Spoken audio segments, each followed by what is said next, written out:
اعوذ باللہ من الشیطان الرجیم بسم اللہ الرحمن الرحیم وَإِلَىٰ اور طرف عادٍ عاد کے وَإِلَىٰ عادٍ اور عاد کی طرف اخاہم ان کے بھائی ہود علیہ السلام کو وَإِلَىٰ عادٍ اخاہم ہودا اور قوم عاد کی طرف ان کے بھائی ہود علیہ السلام کو بھیجا قالا انہوں نے کہا یا قومی اے میری قوم اعبدو تم عبادت کیا کرو اللہ کی قال یا قوم اعبدوا اللہ انہوں نے کہا اے میری قوم تم اللہ کی عبادت کیا کرو ما نہیں ہے لکم لا لیے کم تمہارے ما لکم تمہارے لیے نہیں ہے من الہ کوئی معبود غیرہ علاوہ اس کے غیر سوا علاوہ ہو اس کے ما لکم من الہ غیرہ اس کے سوا کوئی تمہارا معبود نہیں ہے افلا کیا فلا پس نہیں تتقون تم ڈرتے افلا تتقون کیا تم پرہیزگار نہیں بنتے۔ اب اس آیت مبارکہ میں اللہ تعالیٰ نے حضرت ہود علیہ السلام کی بعثت کا ذکر کیا ہے۔ جس طرح میں نے آپ کو یہ انبیاء کرام کی بعثت کے حوالے سے شروع میں بتا دیا تھا کہ اللہ تعالیٰ نے یہ انبیاء کرام کی بعثت کو جس طرح تاریخی لحاظ سے وہ دنیا میں آئے اور مبعوث ہوئے اسی ترتیب سے اللہ تعالیٰ نے ذکر کیا ہے۔ تو حضرت ہود علیہ السلام یہ حضرت نوح علیہ السلام کے بعد ان کی قوم آئی تھی، پانچویں پشت پر، پانچویں نسل پر یہ حضرت نوح علیہ السلام کے بیٹے تھے حضرت سام، تو ان کی پشت میں سے یہ حضرت ہود علیہ السلام آئے۔ یہ پورا سلسلہ نسب یوں بنتا ہے ہود بن عبداللہ بن رباح بن الجارود بن عاد بن عوض بن ارم بن سام بن نوح علیہ السلام۔ تو اس طرح یہ ان کا سلسلہ نسب بنتا ہے۔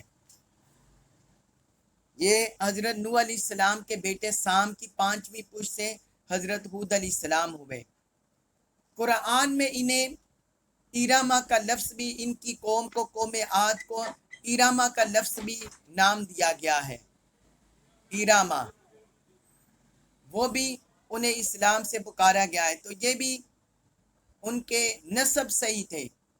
ارم جس طرح میں نے آپ کو نسب میں نام بول دیا ہے کہ حضرت سام کے بیٹے تھے ارم، تو اسی سے یہ ان کا نام بنا،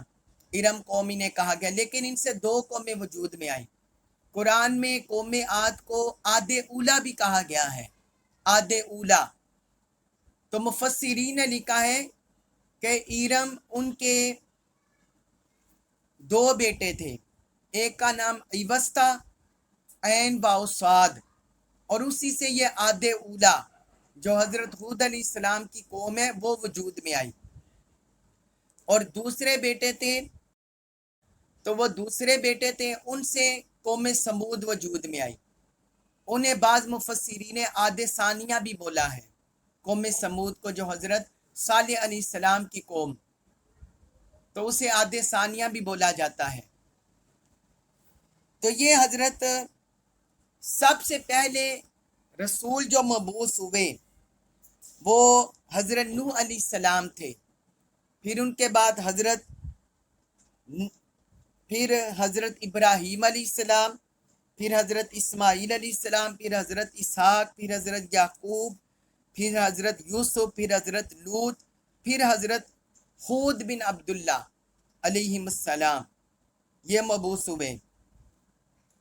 حضرت عبداللہ بن عباس رضی اللہ عنہ نے فرمایا کہ 10 انبیاء کرام کے علاوہ، 10 نبیوں کے علاوہ باقی تمام انبیاء بنو اسرائیل میں مبعوث ہوئے ہیں، باقی تمام انبیاء بنی اسرائیل میں مبعوث ہوئے ہیں۔ وہ 10 نبی یہ ہیں: حضرت نوح علیہ السلام، حضرت ہود، حضرت لوط، حضرت صالح، حضرت شعیب، حضرت ابراہیم، حضرت اسماعیل، حضرت اسحاق، حضرت یعقوب، حضرت عیسیٰ علیہم السلام، اور پھر ان میں آخر میں حضور نبی اکرم صلی اللہ علیہ وآلہ وسلم۔ یہ کل 11 کا عدد بنتا ہے۔ جب حضرت اب یہ اللہ تعالیٰ نے بیان فرمایا وَإِلَىٰ عَادٍ أَخَاهُمْ هُودًا کہ قوم عاد کی طرف ان کے بھائی ہود کو بھیجا۔ یہ کوئی نسبی بھائی نہیں تھے، یہ مراد ہے کہ ان کے خاندانی بھائی، ان کے قومی بھائی، ان کے قومی بھائی اور ان کے خاندانی بھائی حضرت ہود علیہ السلام کو بھیجا قوم عاد کی طرف۔ اور پھر آگے فرمایا، انہوں نے کہا قال یا قوم اعبدوا اللہ ما لکم من الہ غیرہ، جس طرح حضرت نوح علیہ السلام نے اپنی قوم کو کہا تھا، انہوں نے بھی یہ کہا تھا کہ اے میری قوم تم اللہ کی عبادت کرو۔ انہوں نے بھی اپنی قوم کو اسی بات کی دعوت دی تھی، یا قوم اعبدوا اللہ ما لکم من الہ غیرہ، یا آیت نمبر 59 میں 59 میں۔ اور یہی دعوت کا مرکز تھی، حضرت ہود علیہ السلام کی دعوت کا مرکزی نقطہ بھی یہی تھا، کیونکہ ان کے زمانے میں بھی بت پرستی، شرک، یہ ہر طرف پھیلا ہوا تھا، ہر طرف جہالت تھی، گمراہی تھی، ضلالت تھی، اور گٹا ٹوپ اندھیرے تھے، بت پرستی کے، شرک کے، اور لوگ بتوں کی پوجا کرتے تھے اور بتوں کی طرف مائل ہوتے تھے۔ تو اس لیے حضرت ہود علیہ السلام ان کی دعوت کا مرکز بھی یہی تھا۔ انہوں نے بھی اپنی قوم سے کہا اے میری قوم تم اللہ کی عبادت کرو، یا قوم اعبدوا اللہ، اے میری قوم تم اللہ کی عبادت کرو، ما لکم من الہ غیرہ، کہ تمہارے لیے اس کے سوا کوئی معبود نہیں ہے۔ جتنے بھی تم معبودوں کی عبادت کرتے ہو، ود، سوا، یغوث، نصر، تو فرمایا ان کی کوئی حقیقت نہیں ہے۔ اور ان کے ایک بت کا نام تھا ہیبار،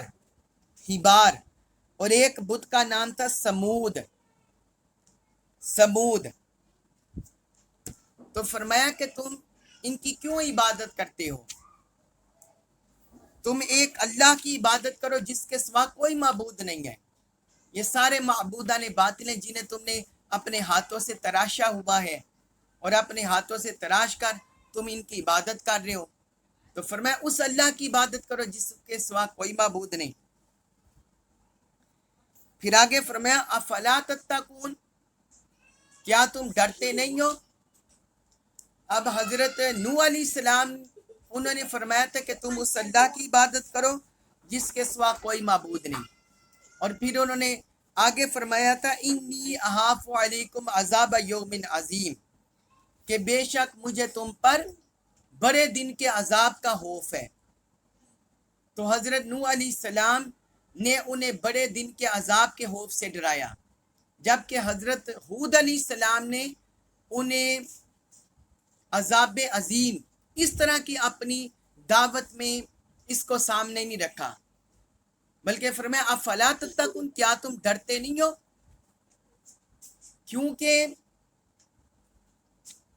حضرت نوح علیہ السلام کے زمانے میں ہود علیہ السلام ان کے درمیانی گیپ اتنا نہیں تھا، تقریباً 3-4 صدیاں گزری ہوں گی، 3-4 صدیوں کا گیپ تھا۔ اس لیے جو ان کے زمانے میں طوفان آیا اور منکرین سارے غرق ہو گئے، تو یہ کئی صدیوں تک اس کا چرچا رہا۔ اس لیے انہوں نے حضرت ہود علیہ السلام نے عذاب عظیم کا ذکر نہیں کیا، اللہ کے کسی عذاب کا ذکر نہیں کیا، بلکہ فرمایا کہ کیا تم ڈرتے نہیں ہو؟ جو 3-4 صدیوں پہلے عذاب آیا، کیا وہ تمہاری نگاہ سے پوشیدہ ہو گیا ہے؟ کیا تم اس سے بھول گئے ہو کہ جو اللہ کی مخالفت کرتے ہیں، اللہ کی عبادت، اس کی بندگی کی طرف نہیں آتے، اللہ کے احکام کو، اس کی تعلیمات کو جھٹلا دیتے ہیں، پھر اللہ کا عذاب آ جاتا ہے؟ کیا تم اس بات سے ڈرتے نہیں ہو؟ اور یہ بات یاد رکھیں کہ قرآن میں حضرت ہود علیہ السلام ان کی بعثت کا ذکر کرتے ہوئے اللہ تعالی نے احقاف کا ذکر کیا ہے کہ یاد کرو کہ جب ہم نے، اور یاد کیجئے عاد کے بھائی ہم قبیلہ کو جب انہوں نے اپنی قوم کو الاحقاف میں ڈرایا، یعنی یہ ذکر کیا ہے کہ احقاف میں حضرت ہود علیہ السلام کو بھیجا گیا کیونکہ ان کی قوم احقاف میں آباد تھی۔ یہ سورۃ الاحقاف آیت نمبر 21 میں اللہ تعالی نے ذکر کیا ہے۔ اب یہ کون سا علاقہ بنتا ہے؟ یہ جو عمان کے ساتھ علاقہ، عمان کے ساتھ جو علاقہ ہے، عمان، یمامہ، بحرین، حضر موت، مغربی یمن، یہ سارا علاقہ احقاف کہلاتا ہے، سارا علاقہ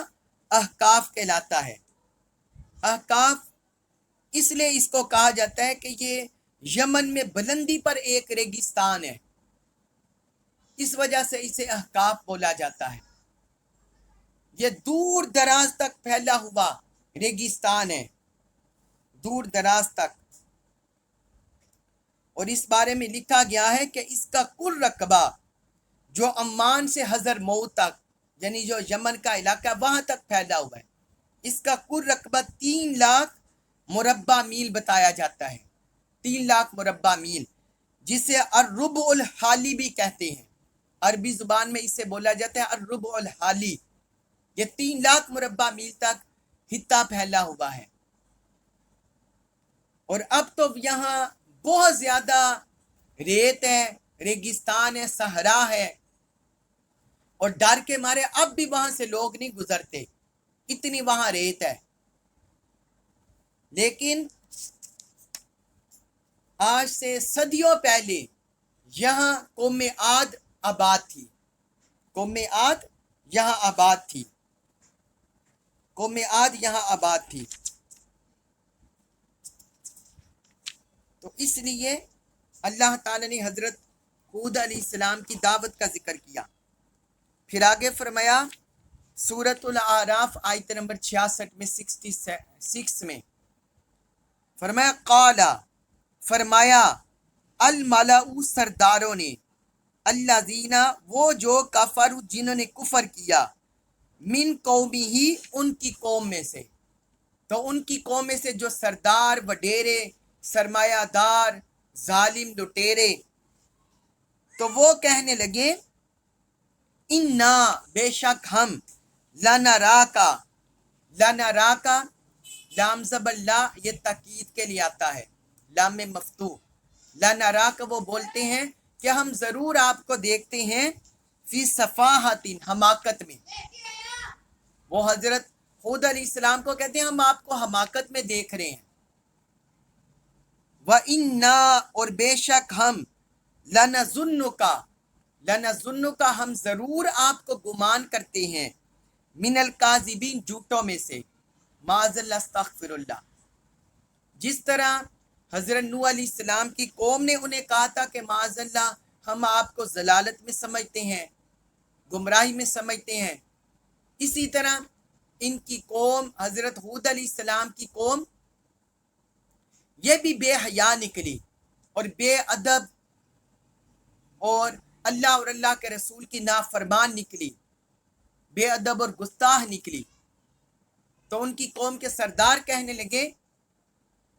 جو کافر تھے، کہنے لگے ہم آپ کو حماقت میں دیکھ رہے ہیں، وَإِنَّا لَنَظُنُّكَ مِنَ الْكَاذِبِينَ اور ہم آپ کو جھوٹے گمان کرتے ہیں۔ اس طرح انہوں نے طعنہ زنی کر دی، آپ کی بے ادبی اور گستاخی کر دی۔ آپ یہ دیکھیں، پہلے بھی میں نے آپ کو کل بھی بتایا کہ کسی بھی قوم میں سب سے زیادہ جو حق کے داعین کی دعوت اس کا سب سے زیادہ چیلنج ہوتا ہے، خطرہ ہوتا ہے وڈیروں کو، وہاں کے سرمایہ داروں کو، جاگیرداروں کو، جو بڑے بڑے منصب پر بیٹھے ہوتے ہیں، جنہوں نے مال و دولت پر قبضہ کیا ہوتا ہے،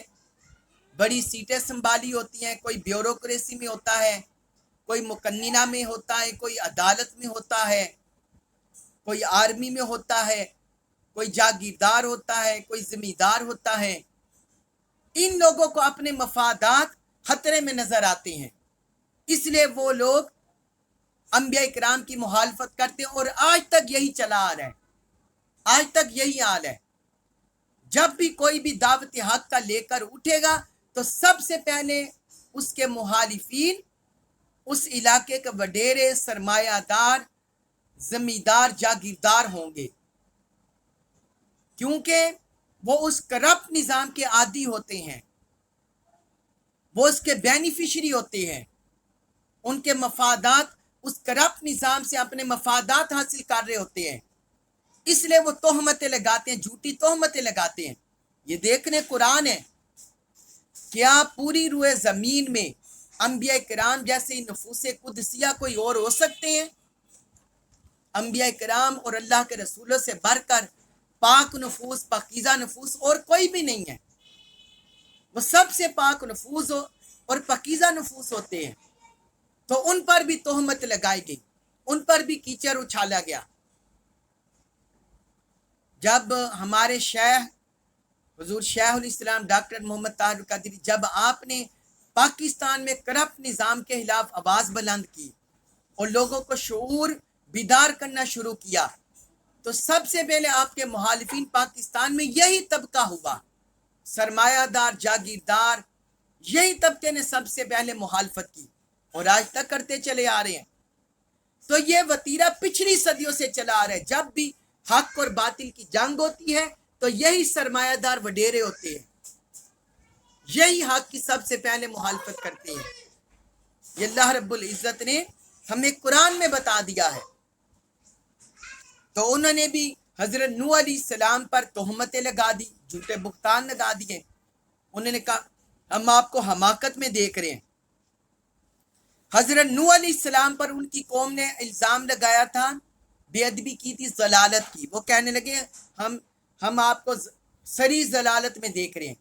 اور یہ کہنے لگے کہ ہم آپ کو حماقت میں دیکھ رہے ہیں، اور پھر کہنے لگے آپ کو جھوٹا دیکھ رہے ہیں۔ کیونکہ اس وجہ سے انہوں نے کہا کہ حضرت ہود علیہ السلام نے بتوں کی عبادت کو باطل قرار دیا تھا، جو وہ معبودان باطلہ کی عبادت کر رہے تھے اس کو باطل قرار دیا تھا، اور انہوں نے کہا تھا کہ یہ تم صرف حماقت میں جا رہے ہو، یہ بتوں کی عبادت سے، معبودان باطلہ کی عبادت سے تمہیں کچھ نہیں ملے گا، حقیقت میں واحد معبود اللہ ہے، وہ برحق ہے، باقی یہ تمہیں کچھ دینے والے نہیں ہیں، تو تم کیوں ان کی عبادت کر رہے ہو؟ تو چونکہ انہوں نے انہیں حماقت، بیوقوف قرار دیا تھا، اس لیے انہوں نے یہی حضرت ہود علیہ السلام پر یہ طعنہ زنی کر دی اور بے ادبی کر دی۔ اس کے بعد ہے سورۃ الاعراف آیت نمبر 67، اس میں فرمایا قالا، انہوں نے کہا، یا قومی، اے میری قوم، لیسا، نہیں ہے، بھی مجھے، سفاہت، کوئی حماقت۔ تو انہوں نے کہا اے میری قوم، مجھ میں کوئی حماقت نہیں ہے، ولیکنی، لیکن میں، رسول ہوں، من سے رب العالمین، تمام جہانوں کے، ولیکنی رسول من رب العالمین، لیکن میں تمام جہانوں کے رب کی طرف سے رسول ہوں۔ جس طرح حضرت نوح علیہ السلام نے جواب دیا تھا، انہوں نے کہا تھا قال یا قوم لیسا بی ضلالت ولکن رسول من رب العالمین، اے میری قوم، مجھ میں کوئی ضلالت نہیں ہے بلکہ میں رب العالمین کی طرف سے رسول ہوں۔ اب یہاں حضرت ہود علیہ السلام نے بھی اپنی قوم کو یہی جواب دیا، انہوں نے اپنے دامن کی پاکیزگی کی گواہی دی، اپنے دامن کی پاکیزگی کی صفائی پیش کی، انہوں نے کہا کہ مجھ میں کوئی حماقت نہیں ہے، یہ جو میں معبودان باطلہ سے تمہیں ہٹا کر معبود برحق کی طرف لے جا رہا ہوں، تمہیں اللہ کا کلام سنا رہا ہوں، اللہ کے احکام، اللہ کی شریعت کا میسیج دے رہا ہوں۔ تو فرمایا یہ کوئی حماقت کے باعث نہیں ہے، وَلَٰكِنِّي رَسُولٌ مِّن رَّبِّ الْعَالَمِينَ، بلکہ میں تمام جہانوں کے رب کی طرف سے رسول بن کر آیا ہوں، میں رسول ہوں تمام جہانوں کے رب کی طرف سے۔ تو حضرت نوح علیہ السلام بھی وہ سب سے پہلے رسول ہوئے زمین پر، اور ان کے بعد حضرت ہود علیہ السلام، حضرت ہود علیہ السلام نے بھی اپنی رسالت کا ذکر کیا۔ تو اس سے ہمیں یہ بھی، جس طرح کل بھی میں نے آپ کو بتا دیا تھا کہ اگر دائی مبلغ پر عوام الناس، مخاطبین، سامعین، مخالفین اگر کیچڑ اچھالے تو وہ آگے سے گالی گلوچ نہ کرے، بلکہ اپنی پاکیزگی کی پاک دامنی کو بیان کرے اور خوش اسلوبی سے ان کا سامنا کرے، خوش اسلوبی سے ان کا سامنا کرے، حکمت سے، دانائی سے اپنی دعوت ان تک پہنچائے۔ تو حضرت ہود علیہ السلام بھی یہاں کوئی جلال میں نہیں آئے، اور انہوں نے یہ نہیں کہا کہ تم کافر ہو، تم بیوقوف ہو، تم پرلے درجے کے احمق ہو۔ انہوں نے ان کی حماقت کے طور پر آگے انہیں تانا زنی نہیں کی، بلکہ حکمت اور دنائی سے انہیں جواب دیا۔ انہوں نے کہا کہ مجھ میں کوئی حماقت نہیں ہے، بلکہ میں رب العالمین کی طرف سے رسول ہوں، رب العالمین کی طرف سے رسول ہوں۔ اور اس کے بعد ہے سورۃ الاعراف آیت نمبر 68، اس میں فرمایا ابلغکم، ابلغو میں پہنچاتا ہوں، صیغہ واحد متکلم، فعل مضارع صیغہ واحد متکلم، ابلغو، انہوں نے کہا آئی ٹیچ،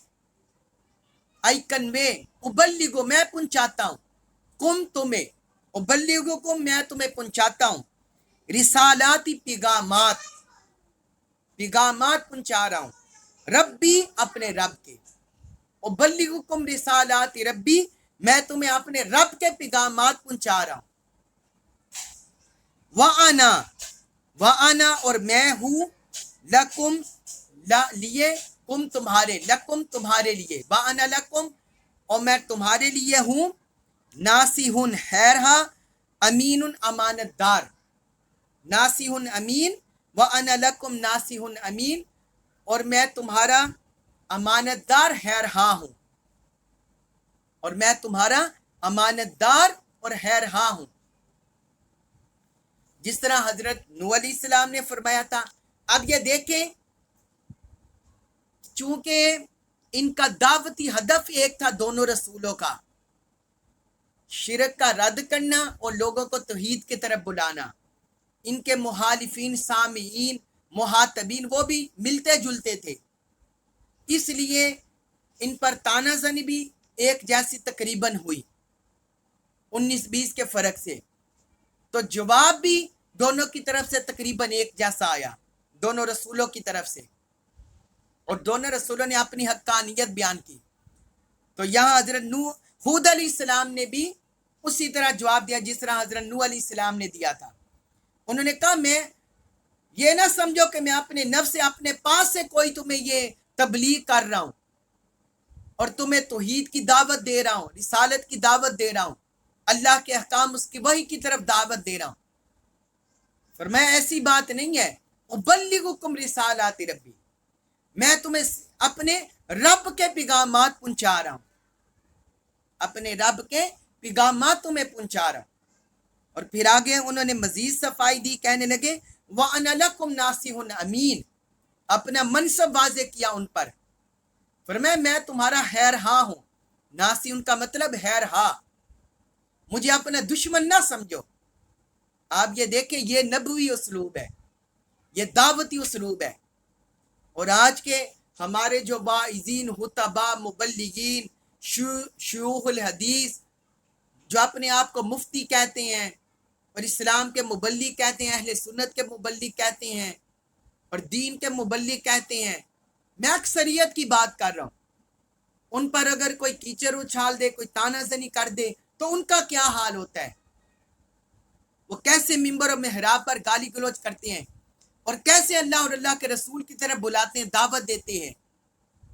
یہ دیکھیں رسول وہ اللہ کی طرف لوگوں کو بلا رہے تھے، اللہ کی طرف دعوت دے رہے تھے،